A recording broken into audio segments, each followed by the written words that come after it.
Now, we've got some important consumer news for everybody.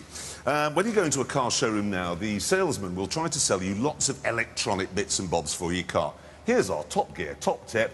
Don't bother with any of them, because they don't work, any of them. Bluetooth. Bluetooth never works. It doesn't. Does it? Hammond uses it, and it's like he's sitting at the bottom of a river. Yeah, well, to be fair, sometimes I am. Shall I tell you the thing that doesn't work most of all? Voice activation. Oh, that's just a shouting match. No, because you're driving along, don't have to take your hands off the wheel. You go, call Richard Hammond. Collapsing suspension. It does. Oh, dear, it's misunderstood me. Call Richard Hammond. Deflating tyres. That's it. Reinflate tyres. Reinflate tyres. Calling Richard Hammond. The problem is that in the olden days, or when it first came out, voice activation was just for the radio or for the satellite navigation, something. So now it's for every single feature on the car and in your life, and it has to understand every accent in all of Britain. So it's or Ockeye the new, and it's just all right, pet, and it just can't cope. So you're just driving along, your Radio 2. Accessing bank accounts. Transferring funds. God, no, don't! While we're having a moan, I don't like electric boot closing. You know, where you hit the button. With you on that. What was the matter with slamming a boot lid? Yeah, so instead of doing that, it's just... The idea is you press the button, and then the boot sets off, and you can get in your car. But it's so slow! By the time you've got in your car, your dog has seen its opportunity and made a break for freedom. He's in the traffic. It's just... Or worse, it's going... and then it detects you shopping in the boot, and it thinks, that could be a child. Oh, look, it's a packet of dog biscuits, it's not a baby. Fire an airbag in 3...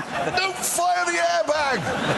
It's too much responsibility. No, modern cars are deeply irritating because of the electronics. Can I move it on now? Yeah. Now, last week, I asked if you would send in photographs of Jeremy on his new bicycle. Because, well, I didn't expect to get anything because, frankly, I didn't believe he'd bought a bike. I have. Well? I have. Do you know, I now believe you. I know you have because somebody has sent in a picture. And here he is, Jeremy, on his bicycle.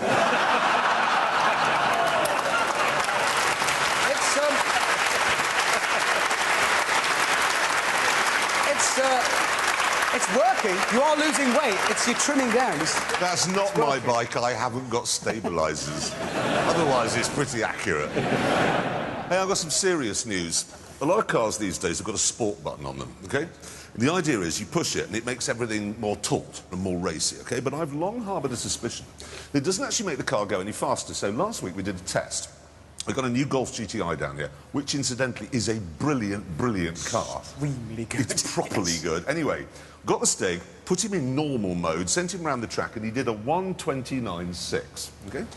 We then put it in sport, which beefed up the suspension and the front differential, and it made the steering heavier, and it quickened the throttle response, OK? In sport, 129.6. What, exactly the same? Exactly the same.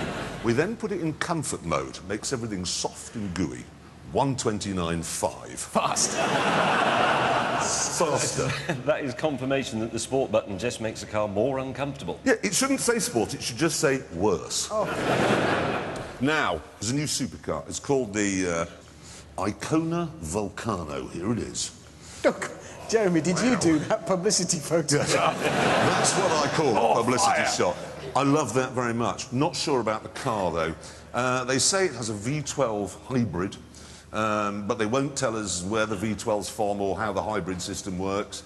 All they will say is it develops 950 horsepower and will go 217 miles an hour. Does it? No, the reason I brought this car up is their chief design director. His name is Samuel Chuffart. Give over. It's not... His name is not Chuffart. It's not. Chuffart. Rubbish. There's a man with fond memories of his school days. Every register, oh no, it's got to Christian, I'm next. Chuffart. bet the novelty never wore off for him. No, apparently he worked at Jaguar for a while. Not sure what happened there. I think they probably had to let him go. So now he's ended up in Italy, because that is an Italian firm. They're actually making the car in China. Can you imagine what the wiring's going to be like?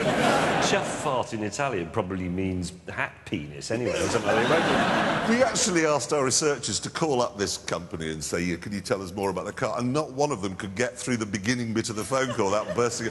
The receptionist on the other end must be used to it, the phone ringing, and there's someone laughing. Yeah, I'll put you through. Hello, Chuff fart. He probably just answers the phone with the words, "Yes, that is my name. Let's clear the air on that." That's how that picture came about.